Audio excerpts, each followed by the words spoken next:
Doctor कुमारी सरोज, जमनी लाल college, Hajipur, guest professor. मैं आज प्रतीकात्मक तर्कशास्त्र क्या है पढ़ा रही हूँ। तर्कशास्त्र का संबंध युक्तियों से है। युक्तियों के घटक तर्क, वाक्य या प्रकथन होते हैं।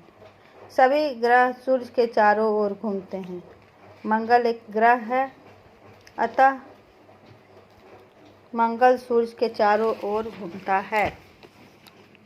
यह एक युक्ति का उदाहरण है। इस युक्तियों के घटक 1, 2 और 3 तर्क वाक्य हैं। इन तर्क वाक्यों में 1 और 2 आधार वाक्य हैं और उनका 3 निष्कर्ष है। यह आधार वाक्य तथा निष्कर्ष वर्णनात्मक वाक्यों के भांति भाषा से संबंधित नहीं हैं, अपितु उन वाक्यों के अर्थ से। पर किसी भी तथ्य को व्यक्त करने का माध्यम भाषा ही है। किसी भाषा में व्यक्त किसी तथ्य का प्रसंगानुसार ठीक अर्थ लगा लेना कठिन होता है, क्योंकि किसी भी शब्द के अनेक अर्थ होते हैं। कभी वाक्यों की बनावट के कारण, कभी कहावतों और मुहावरों के प्रयोग के कारण, कभी शब्दों की अनेकार्थकता के कारण। जो अर्थ होना चाहिए वह अर्थ नहीं लग पाता। भाषा की द्रुतता को शुद्ध करना तर्कशास्त्र का लक्ष्य नहीं, पर जब तक भाषा शुद्ध नहीं हो जाती तब तक युक्तियों की वैधता या अवैधता का समस्या का समाधान नहीं हो सकता। भाषा की इस कठिनाई से बचने के लिए बहुत से विद्वानों ने अपने तकनीकी शब्दकोश को विकसित किया।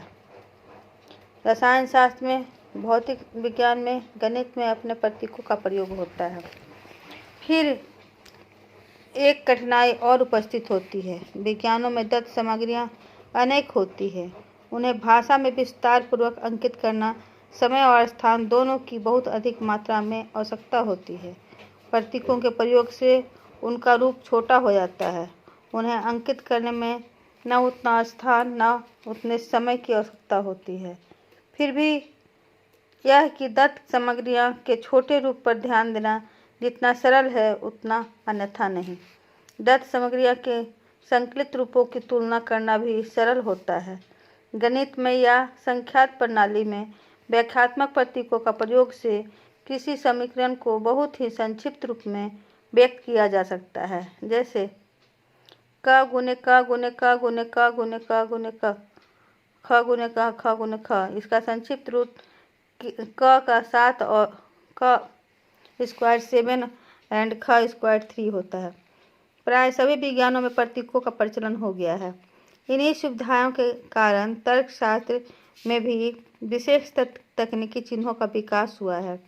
अरस्तु ने भी प्रतीकों और चिन्हों का अपने अन्वेषण में प्रयोग किया है, जैसे पूर्णव्यापी भावात्मक वाक्य के लिए ए, पूर्णव्यापी निषेधात्मक के लिए ई इत्यादि। आधुनिक तर्कशास्त्र में इन चिन्हों को और भी विकसित किया गया है। वर्तमान तर्कशास्त्र में मात्र तर्क वाक्यों के लिए चिन्हों का प्रयोग नहीं, उन तर्क वाक्यों के संबंधों के लिए भी प्रतीकों का प्रयोग किया गया है। इसलिए पारंपरिक और नवीन तर्कशास्त्र में गुणात्मक अर्थात किस्म का अंतर है, अपितु केवल मात्रा का अंतर है। पर यह अंतर साधारण नहीं है। विश्लेषणात्मक तथा निगमन के लिए यह एक शक्तिशाली अस्त्र सिद्ध हुआ है। आज की वैज्ञानिक प्रणाली में इसका प्रयोग हर क्षेत्र में हो रहा है। आधुनिक तर्कशास्त्र के प्रतीक किसी युक्ति की तार्किक बनावट को सरलता से स्पष्ट कर देते हैं, जो साधारण भाषा के प्रयोग में अस्पष्ट रहता है। भाषा की कठिनाई इससे दूर हो जाती है और वैध या अवैध युक्तियों का वर्गीकरण आसान हो जाता है। प्रतीकों के प्रयोग से निगमनात्मक अनुमान का स्वरूप का भी स्पष्टीकरण हो जाता है।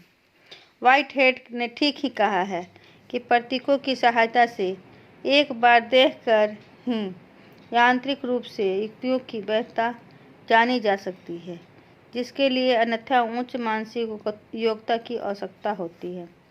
कॉपी ने कहा है, प्रतीकात्मक तर्कशास्त्र का प्रयोग 2 दृष्टिकोणों से हो सकता है। पहला युक्तियों की वैधता के परीक्षण के यंत्र के रूप में, और दूसरा स्वयं तर्कशास्त्र के नियमों तथा पद्धतियों के अध्ययन के रूप में। Thank you.